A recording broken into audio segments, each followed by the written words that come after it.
आंकड़ों के साथ, पूरे रिसर्च के साथ, सिर्फ धमकियों के सहारे इतिहास के पन्ने नहीं बदले जाते। ट्रंप को लगता था कि वो पाबंदियों के दम पर तेहरान को घुटनों पर ला देंगे, लेकिन खाड़ी की लहरों ने कल रात कुछ और ही कहानी लिखी। एक तरफ शांति की झूठी वकालत और दूसरी तरफ बुशहर पर ड्रोन से हमले की कोशिश। ईरान ने अमेरिका के इस दोहरे चरित्र को बेनकाब कर दिया है। ईरान का दावा है कि 8300 करोड़ के ड्रोन्स गंवा कर भी अमेरिका प्रोपेगेंडा फैलाने से पीछे नहीं हट रहा है। ईरान के आक्रामक तेवर देखने के बाद ट्रंप की बौखलाहट बढ़ गई है। अरब धधकने के आसार बढ़ गए हैं। बारूद की इस बिसात पर कौन झुकेगा और कौन मिटेगा, खाड़ी में तेजी से बदल रहे समीकरण पर आज की स्पेशल रिपोर्ट में देखिए संपूर्ण विश्लेषण। यही वजह है कि ईरान ने अमेरिका के साथ डील करने से इनकार कर दिया। वार्ता के फाइनल ड्राफ्ट को मुश्तबा ने मंजूरी नहीं दी। इसके पीछे की पहली वजह है यूरेनियम, दूसरी वजह है मिसाइल प्रोग्राम। और ईरान के प्रस्ताव ठुकराने के बाद बौखलाए अमेरिका ने फिर से हमले की कोशिश की। कई इलाकों में भी अमेरिकी ड्रोन जासूसी करते दिखे। सबसे पहले ड्रोन हॉर्मुज स्ट्रेट से 710 किलोमीटर दूर बुशहर पहुंचे, जहां बुशहर एटमी प्लांट पर हमला करने की कोशिश की। कुछ ड्रोन जासूसी करने भी पहुंचे। अमेरिकी ड्रोन ने बुशहर के दूसरे इलाकों में भी तबाही मचाने की कोशिश की। अमेरिका ने हमले के लिए MQ-9 रीपर ड्रोन का इस्तेमाल किया। कुछ सर्विलांस ड्रोन भी अमेरिका ने भेजे थे, जिन्होंने अलग अलग लोकेशन की तस्वीरें ली। इस दौरान बुशहर में डिफेंस सिस्टम एक्टिव हो गए। एक एक करके सभी ड्रोन को इंटरसेप्ट किया। इसी वजह से अमेरिका ने हमले नहीं रोके हैं। बुशहर पर भी ड्रोन एक्टिविटी देखी गई। ईरान ने ड्रोन मार गिराने का दावा किया है। ईरान अब तक 35 ड्रोन ध्वस्त कर चुका है। इससे अमेरिका को बड़ा नुकसान हुआ है। अगर एक MQ-9 रीपर ड्रोन की कीमत $30 मिलियन है, जो करीब 250 करोड़ रुपए होती है, तो 35 रीपर ड्रोन की कीमत करीब 8300 करोड़ रुपए है। ईरान के हमले नहीं हुए हैं, ये एक प्रोपेगेंडा है, जबकि ईरान हमारा एक भी ड्रोन नहीं मार पाया है। और हॉर्मुज स्ट्रेट ने दुनिया में ग्रेटर डिप्रेशन का डर पैदा कर दिया है, यानी 1929 से भी भयंकर मंदी की आशंका।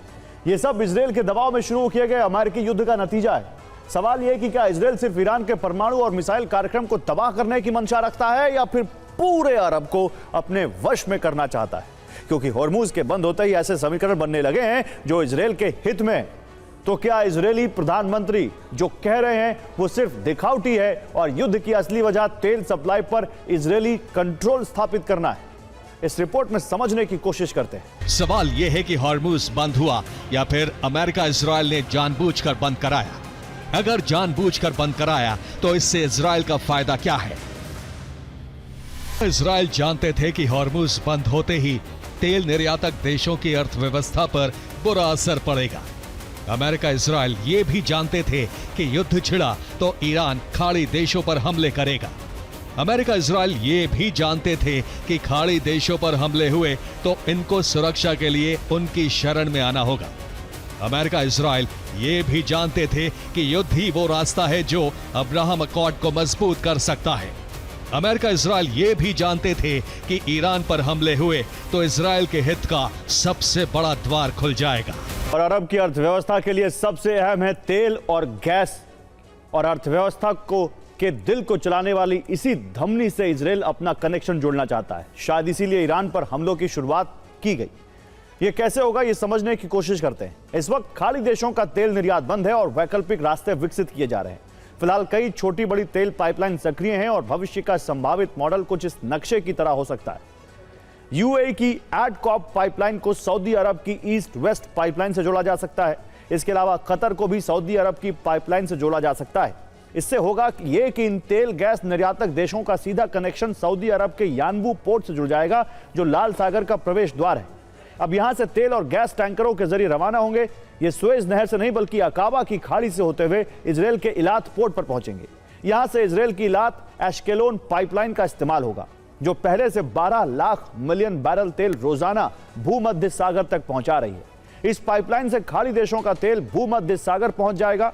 यह सुएज नहर से तेज, सस्ता और सुरक्षित रास्ता होगा।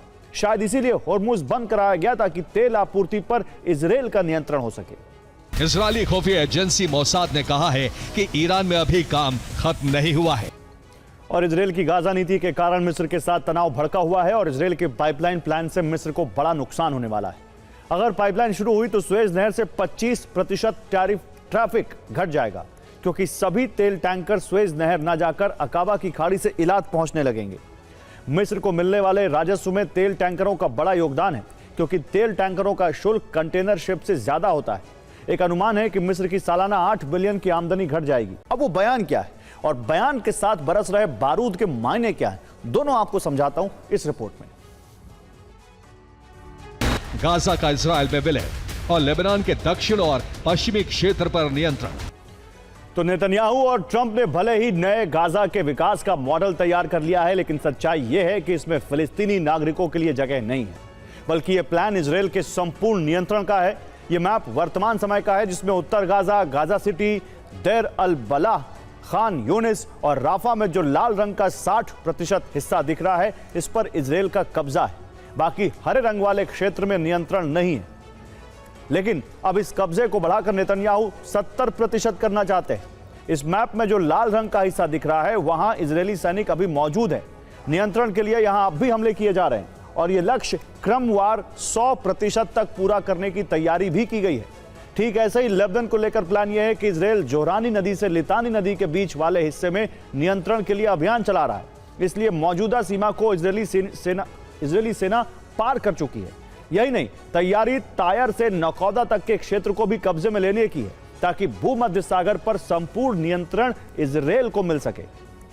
इसमें तायर में 15 सैन्य ढांचे, बेका के ट्रेनिंग सेंटर और 10 से ज्यादा रॉकेट लॉन्चिंग पैड्स तबाह कर दिए गए। 2 मार्च से अब तक 8,700 गोले दागने की बात कही गई थी। आईडीएफ के प्रवक्ता के मुताबिक अक्टूबर 2023 से अब तक 7,000 से 8,000 हिज़्ब लड़ाके मारे जा चुके हैं और इसी वर्ष मार्च से अब तक 2,500 लड़ाके ढेर हुए हैं, यानी हिजबुल्लाह की 1/3 सैन्य शक्ति खत्म हो चुकी है। रणनीतिक मोर्चे पर हिजबुल्लाह ने रूस यूक्रेन जंग वाला दांव खेला है। हिजबुल्लाह ऐसे ड्रोन से हमले कर रहा है जिसे रोक पाना नामुमकिन हो गया है और ये ड्रोन सीधे इजरायली सेना के सिर पर आकर फट रहे हैं। और हिजबुल्लाह की बड़ी ताकत में सबसे बड़ा योगदान है एफपीवी ड्रोन्स का। वो ड्रोन जो जीपीएस या दूसरे सिग्नल से नहीं बल्कि ऑप्टिकल फाइबर केबल से ऑपरेट होता है। इसका फायदा यह है कि इस ड्रोन को कोई इलेक्ट्रॉनिक जैमर नहीं रोक सकता, ना ही इजराइल का कोई डिफेंस सिस्टम का रडार इसे पकड़ सकता है। इसलिए इजराइल के अंदर पहुंचकर ये ड्रोन उत्तरी हिस्से में मौजूद सैन्य कैंप को तबाह कर रहे हैं और लेबनान में ग्राउंड ऑपरेशन करने वाले सैनिकों के काफिले को भी नष्ट कर रहे हैं। ऐसा इसलिए क्योंकि 2023 से जंग लड़ते लड़ते इजरायली सैनिक थक चुके हैं। लेबनान के मोर्चे पर लड़ते हुए वो आग की चपेट में आ रहे हैं। इसलिए इजरायली सेना में इस्तीफों का दौर भी शुरू हो चुका है। इजरायली संसद की रिपोर्ट के अनुसार 12,000 सैनिक घट चुके हैं और एक रिपोर्ट के मुताबिक 1 लाख से ज्यादा रिजर्व सैनिकों ने ड्यूटी पर आना बंद कर दिया। और यूरोप में युद्ध का खतरा अब सिर्फ यूक्रेन तक सीमित नहीं है, क्योंकि पुतिन का ड्रोन नेटो देश रोमानिया तक पहुंच गया। पुतिन इस तरह के हमले कर दबाव की रणनीति अपना रहे हैं जो युद्ध विस्तार में तब्दील हो रहा है। अमेरिका से दूरी के बाद यूरोप पर जंग के बादल मंडराते हुए दिख रहे हैं। ऐसे में सवाल उठ रहा है कि क्या नेटो की सुरक्षा दीवार कमजोर पड़ रही है? क्या इस संकट के समय में उसके पास पुतिन को रोकने का कोई विकल्प है?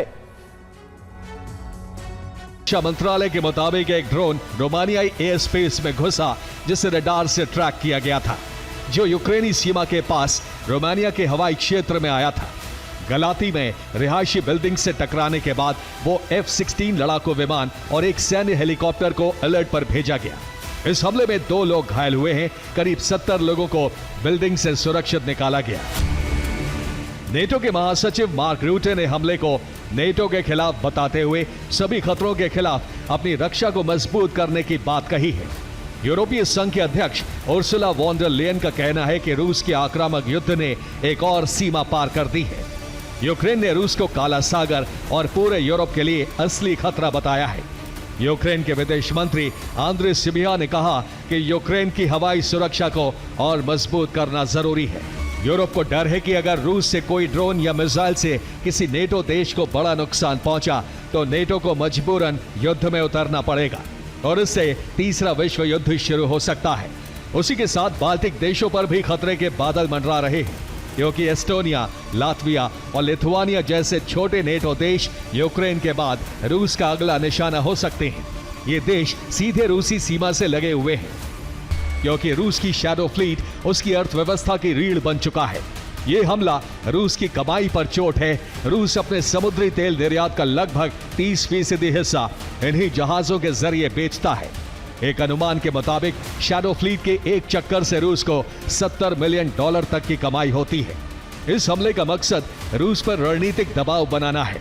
ब्लैक सी में तुर्की के इतने करीब जाकर हमला करने का मतलब है कि यूक्रेन अब सीधे उन आर्थिक रास्तों को बंद कर रहा है जिससे रूस को युद्ध लड़ने के लिए पैसा मिलता है। यूक्रेन के कमांडर रॉबर्ट मैग्यार ब्रोवडी ने बेलारूस के राष्ट्रपति अलेक्जेंडर लुकाशेंको को चेतावनी दी है। ब्रोवडी ने कहा है कि बेलारूस के अंदर पहले 500 टारगेट यूक्रेन के रडार लिस्ट में है। अगर हमले हुए तो यूक्रेन 500 सैन्य ठिकानों और बुनियादी इंफ्रा ठिकानों पर एक साथ हमला करेगा। और देखिए एक बेहद बड़ी खबर आ रही है इस वक्त, ईरान वॉर जोन से हॉर्मुज से नाकाबंदी हटाने को तैयार हो गया है अमेरिका। ट्रंप ने कहा ईरान के साथ डील हो गई।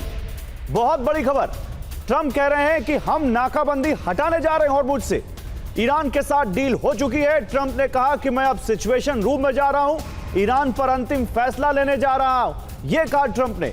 उन्होंने कहा कि ईरान और चीन और आईए के सहयोग से यूरेनियम डील भी हो गई। चीन और आईएईए ईरान के यूरेनियम को हटाएंगे।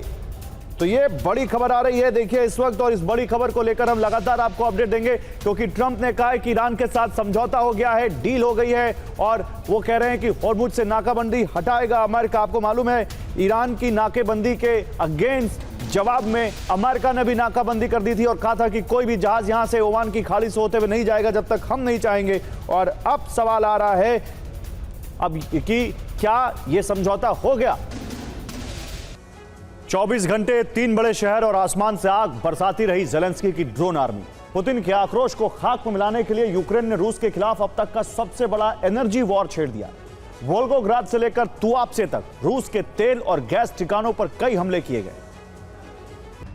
इस बीच ज़ेलेंस्की ने धमकी दी है रूस के मिलिट्री इंडस्ट्रियल कॉम्प्लेक्स को वो तब तक निशाना बनाते रहेंगे जब तक रूस युद्ध रोकने के लिए तैयार नहीं हो जाता, क्योंकि हमें स्वीडन से खतरनाक हथियारों से लैस फ्लाइंग किलर मिल रहे हैं। ट्रंप के राष्ट्रपति काल का यह दूसरा चरण पहले से न सिर्फ अलग है बल्कि ट्रंप की महत्वाकांक्षा वाला भी है। महत्वाकांक्षा यह है कि अमेरिका की सरहद का विस्तार किया जाए, दुनिया के प्राकृतिक स्रोतों पर नियंत्रण किया जाए। और जब ट्रंप के फैसलों के खिलाफ आवाजें बुलंद होने लगी तो टीम ट्रंप ने उन्हें इतिहास में दर्ज कराने का एक नया रास्ता खोज लिया है। यह रास्ता है डॉलर पर ट्रंप की तस्वीर। जॉर्ज वॉशिंगटन और बेंजामिन फ्रैंकलिन नहीं, अब अमेरिका के डॉलर पर चमकेगा सिर्फ डोनाल्ड ट्रंप का चेहरा। ट्रंप का डॉलर प्लान, पूरा अमेरिका हैरान। दबाव है अमेरिका के 150 साल पुराने कानून को तोड़ने का, $250 के नोट पर ट्रंप की तस्वीर छापने का। ट्रंप इस समय अपनी ताकत के रसूख को अमर करने की दिशा में काम कर रहे हैं। Make America great again mission के तहत वो नई नीति पर चल रहे हैं। सहयोग की भावना को छोड़कर ट्रंप ताकत की नई रैंक गढ़ रहे हैं। कई देशों पर नियंत्रण के लिए जंग का मोर्चा भी वो खोल चुके हैं। टीम ट्रंप ने bureau of engraving and printing पर दबाव बढ़ा दिया है कि वो जल्द से जल्द $250 का एक बिल्कुल नया नोट डिजाइन करें और इस नोट पर राष्ट्रपति ट्रंप की तस्वीर होनी चाहिए कि देश की मुद्रा पर किसी भी जीवित व्यक्ति की तस्वीर नहीं छापी जा सकती। यानी अमेरिका में नोटों पर केवल उन्हीं महापुरुषों को जगह मिलती है जो दुनिया छोड़ चुके हैं और अमेरिका में असंख्य यानी 250 का नोट भी कभी नहीं आया।